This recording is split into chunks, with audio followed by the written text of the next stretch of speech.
Today, we embark on a journey through the history of ancient Israel, from the arrival of the Hebrews in Canaan to the Babylonian exile. Later periods will be explored in separate videos. Our primary source for this history is the Old Testament, or Tanakh. Its stories and characters are familiar even to those with little connection to religion. Moses leading the Exodus, the giving of the law on Mount Sinai, David's legendary duel with Goliath, Solomon's wisdom, and his famed encounter with the Queen of Sheba. For centuries, these narratives were regarded as unquestionable historical fact. However, with the rise of archaeology in the 19th century, our understanding of the past began to change. Excavations across the Middle East led to the emergence of a new field, biblical archaeology, dedicated to uncovering physical evidence of events described in the Bible.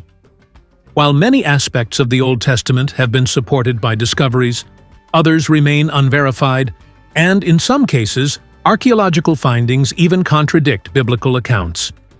In this video, we will delve into the history of ancient Israel, drawing from archaeological and extra-biblical sources, alongside the Tanakh, not as a religious scripture, but as a historical record of the Jewish people.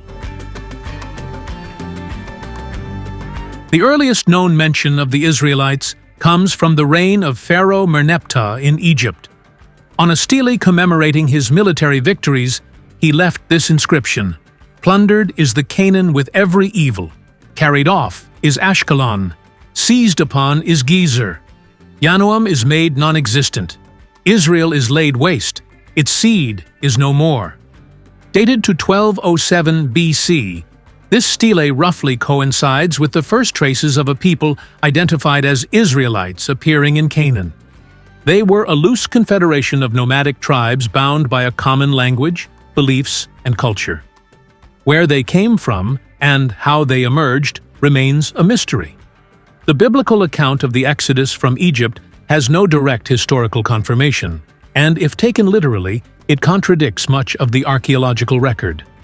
It is true that Egypt at the time had a significant Semitic population, primarily Amorites, nomadic herders whose name gave rise to the ancient designation of southern Syria, Amuru, as well as Canaanites.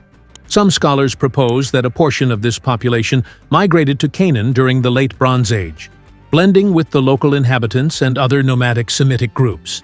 This intermingling, they argue, could have later inspired the biblical story of the Exodus. Is this possible? Absolutely. But so far, there is no solid evidence to support it. Many researchers link the origins of the Hebrews to the nomadic Habiru and Shasu tribes, who roamed the semi-arid lands east of Canaan and Egypt.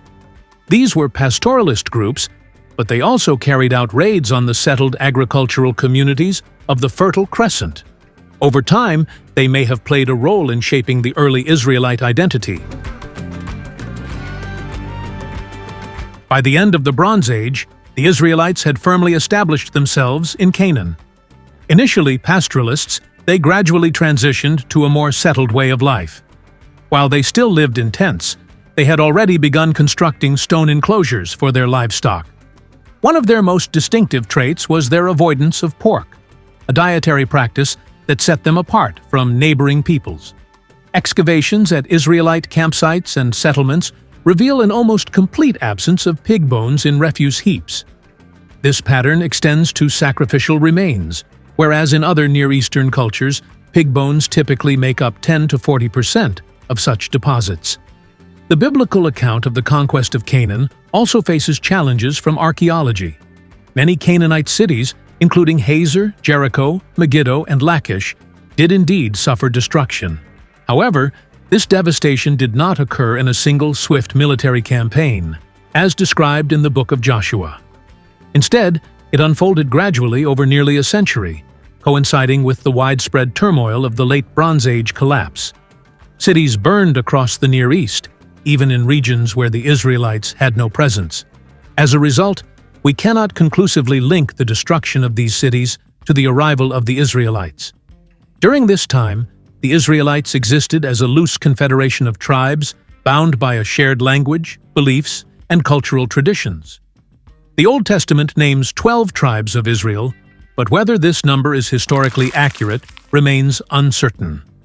Sacred numbers such as 3, 7, 12, and 40 were deeply symbolic throughout the ancient Near East, raising doubts about their literal accuracy. However, 12 is as plausible as any other number. Archaeologically, there is no way to distinguish between these tribes, making it impossible to confirm or refute the biblical tradition. Each tribe was led by a chief known as a shofet, or judge. This period is therefore known as the Era of the Judges. Despite the legalistic title, the shofetim were primarily military leaders with executive power, while legislative and judicial authority rested with the priesthood. Their leadership was not hereditary. At least some were chosen by the people. Notably, women could also serve as judges, as seen in the case of Deborah, who is mentioned in the Old Testament. During this era, the Israelites waged relentless wars against their neighbors, the Moabites, Ammonites, and Edomites. However, their fiercest and most enduring struggle was against the Philistines. This seafaring people arrived in southern Canaan around the same time as the Israelites, and their name would later give rise to the modern term Palestine. The Philistines originated from the Aegean world, a fact supported by both genetic studies and the clear resemblance of their material culture to that of the late Mycenaean civilization. Yet, due to the near-total absence of written records in their language, their exact identity remains uncertain. They are believed to have been Mycenaean Greeks, or possibly settlers from Crete or Cyprus. In Canaan, they established a formidable confederation of 5 powerful cities: Ashkelon, Ashdod, Gath, Ekron, and Gaza. With them, they brought one of the most jealously guarded secrets of the ancient world: iron smelting and forging. At first, they tightly controlled this technology, refusing to sell iron weapons to the Israelites. The Old Testament, for instance, notes that iron swords were rare and primarily wielded by kings such as Saul and David as symbols of high status. However, over time, the knowledge of ironworking spread across the Near East, revolutionizing warfare and society. The era of the Judges was a time of brutal conflict between the Israelites and the Philistines. Battles raged back and forth, but the Philistines, with their superior weapons and more organized military, steadily gained the upper hand. The Israelite tribes, fragmented and lacking unity, struggled to resist the invaders effectively. As a result, the Philistines pushed deep into the heart of Canaan, tightening their grip on the region. Faced with powerful enemies, the Israelite tribes began to unite under a single ruler, marking the transition from a tribal society to a monarchy. The first king was Saul, from the tribe of Benjamin. According to tradition, he rallied the tribes to fight against the Philistines, yet he failed to establish a centralized state. Saul was a wartime leader, more skilled in battle than in governance. He managed to free Israel from Philistine domination for a time, and inflicted several defeats on them, but his reign ended in disaster. At the Battle of Mount Gilboa, the Israelites suffered a devastating defeat. Saul fell alongside his heir and son, Jonathan. With their king slain, Israel once again came under Philistine rule, and Philistine governors were installed in several cities. Saul's historical existence is difficult to verify, and some might compare him to legendary figures like Romulus and Remus or King Arthur. However, certain elements of his story appear to have a historical basis. The Tanakh recounts that the Philistines captured Saul's hometown, Gibeah, then more of a village than a city. Later, Saul reclaimed it from Philistine control and made it his capital. Archaeologists have indeed excavated Gibeah, uncovering a 12th century BC settlement with signs of destruction, followed by reconstruction and its transformation into a fortified stronghold. These findings align roughly with the period attributed to Saul. While this evidence is not enough to confirm Saul as a historical figure, it suggests that the biblical narrative, beyond its legendary elements, is rooted in real historical events. After Saul's death, David rose to power, ushering in what became known as the United Monarchy. He completed the unification of the Israelite tribes that Saul had begun and established a centralized state, with Hebron as its initial capital. David dealt a series of crushing defeats to the Philistines, freeing Israel from their domination. He then conquered the Jebusites, captured Jerusalem, and made it his new capital. Over time, he expanded his kingdom, subjugating Moab, Edom, and Ammon, while the once feared Philistines became his vassals and were forced to pay tribute. Beyond his military conquests, David carried out judicial reforms, conducted a population census, and introduced a system of taxation, laying the foundations of a structured state. David is the first Israelite king whose historical existence is widely accepted. For a long time, scholars debated whether he was a real figure or merely a legendary hero of Israelite tradition. However, two independent inscriptions have provided strong evidence for his historicity. The Merneptah Stele, commissioned by the king of Moab, and the Teldan Stele, written by an Aramean ruler, both mention the House of David as the royal dynasty of Judah. These discoveries have eliminated doubts about David's existence. After David's death, his son Solomon took the throne. His reign marked Israel's first era of peace and stability after centuries of near-constant warfare. This stability led to an economic boom as Israel, positioned along key trade routes between Mesopotamia, Syria, and Egypt, grew wealthy. Solomon's most famous achievement was the construction of the first temple in Jerusalem, which would become the spiritual center of Judaism. While David's existence is firmly established, Solomon remains a more ambiguous figure. No ancient inscription or record mentions a king by this name, leading to skepticism about his historical reality.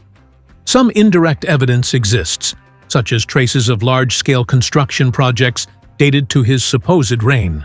But without direct confirmation, his story remains in the realm of legend. Still, most historians believe that Solomon was a real ruler, though the grandeur and influence attributed to him in biblical accounts are likely exaggerated. It is important to recognize that the religion, temples, and priesthood of ancient Israel during this period were vastly different from the Judaism we know today, or even from the form practiced under Roman rule. This was not yet a monotheistic faith. The Israelites were still polytheists. The religion of this time is often referred to as Yahwism, named after its chief deity, Yahweh. In this belief system, Yahweh was the supreme God, the ruler of all other gods. He was not alone. He had a divine consort, Asherah, or Astarte. Archaeologists have discovered numerous votive inscriptions from this era bearing dedications such as to Yahweh and his Asherah. In northern Israel, where Phoenician influence was strong, the supreme deity was not Yahweh, but El. This explains why the Old Testament refers to God by different names. Some texts call him Yahweh, while others use Elohim. Over time, Yahweh and El Elohim were merged into a single God, leaving Yahweh as the dominant figure. Yet the Israelites also worshipped other Western Semitic gods, including Baal, Shamash, Chemosh, Yarik, and others. Archaeological excavations of Israelite settlements have uncovered many small figurines, teraphim, which were carried as protective talismans. At this stage, the idea of a single centralized temple did not exist. Instead, numerous temples, shrines, and altars were scattered throughout the land. Most were dedicated to Yahweh or to Yahweh and Asherah, but others honored different deities.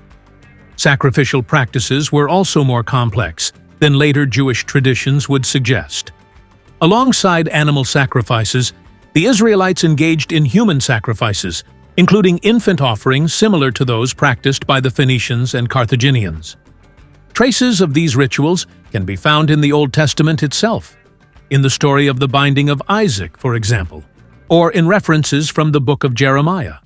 The biblical narratives depicting prophets and righteous kings striving to guide Israel toward monotheism, only for the people to repeatedly fall back into idolatry, were written retrospectively. In reality, archaeological evidence shows no oscillation between monotheism and polytheism during this period. Polytheism was the prevailing religious system, After Solomon's death, the United Kingdom of Israel fractured into two separate states. This division occurred around 931 BC. Solomon's son, Rehoboam, took the throne in Jerusalem, but his heavy-handed taxation policies sparked outrage among the northern tribes. Under the leadership of Jeroboam, 10 tribes rebelled and formed their own kingdom. The capital was first established in Shechem, then moved to Tirzah, and later to Samaria. Jeroboam became the first ruler of this new kingdom.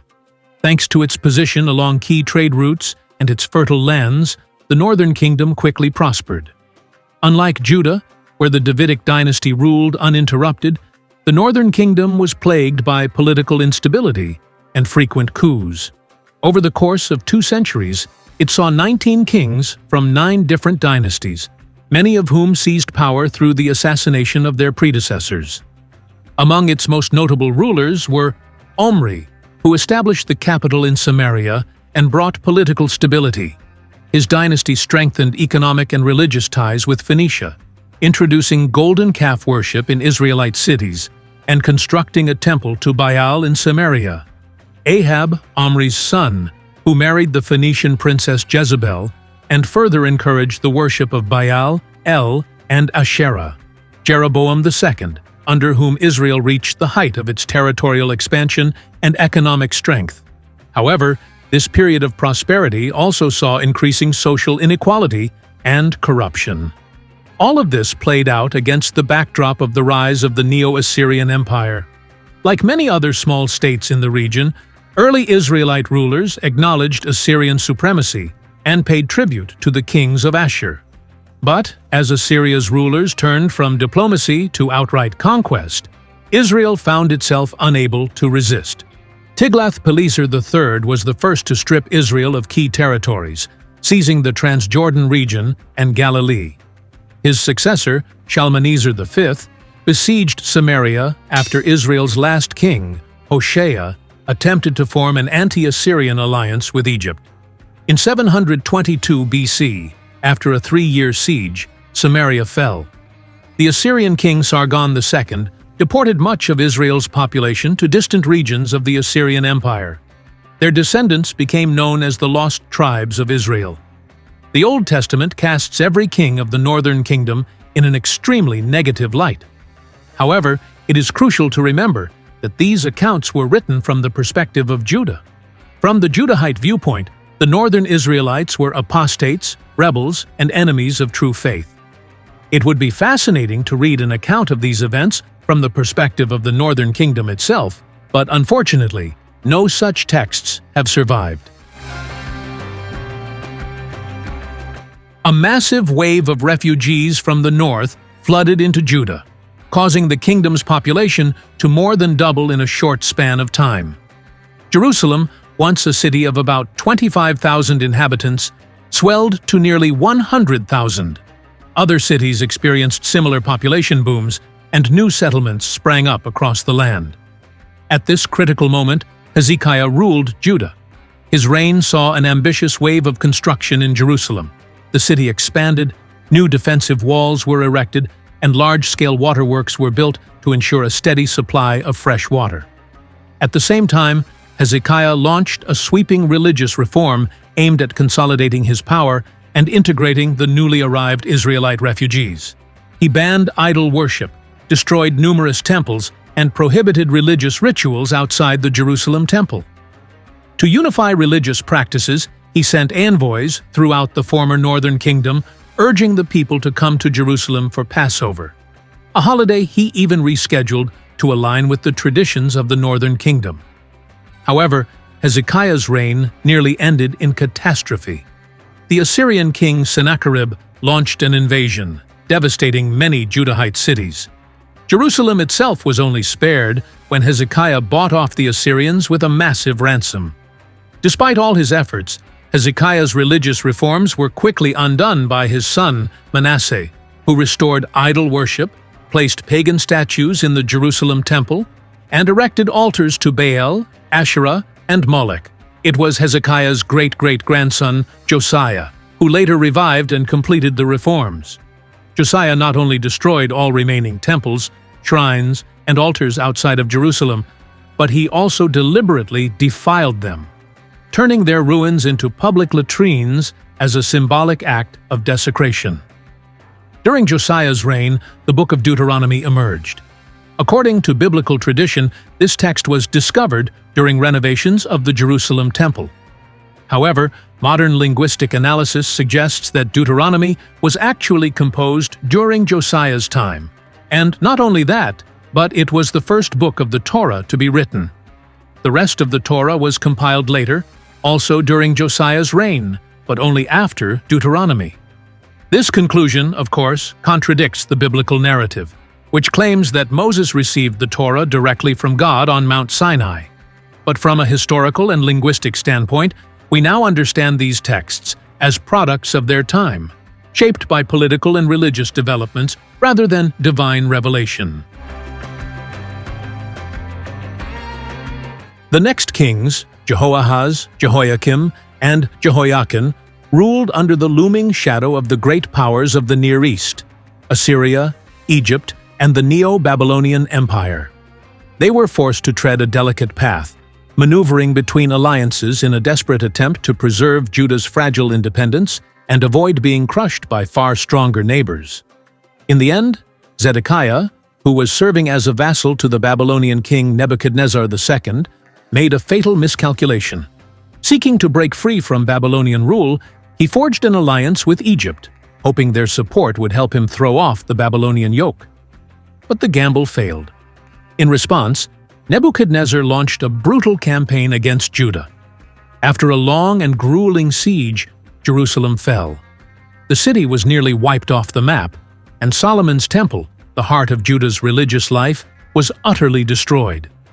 Tens of thousands of Judeans were taken into exile in Babylon, marking the beginning of what would become known as the Babylonian Captivity, a defining moment in Jewish history that reshaped their identity and faith for generations to come.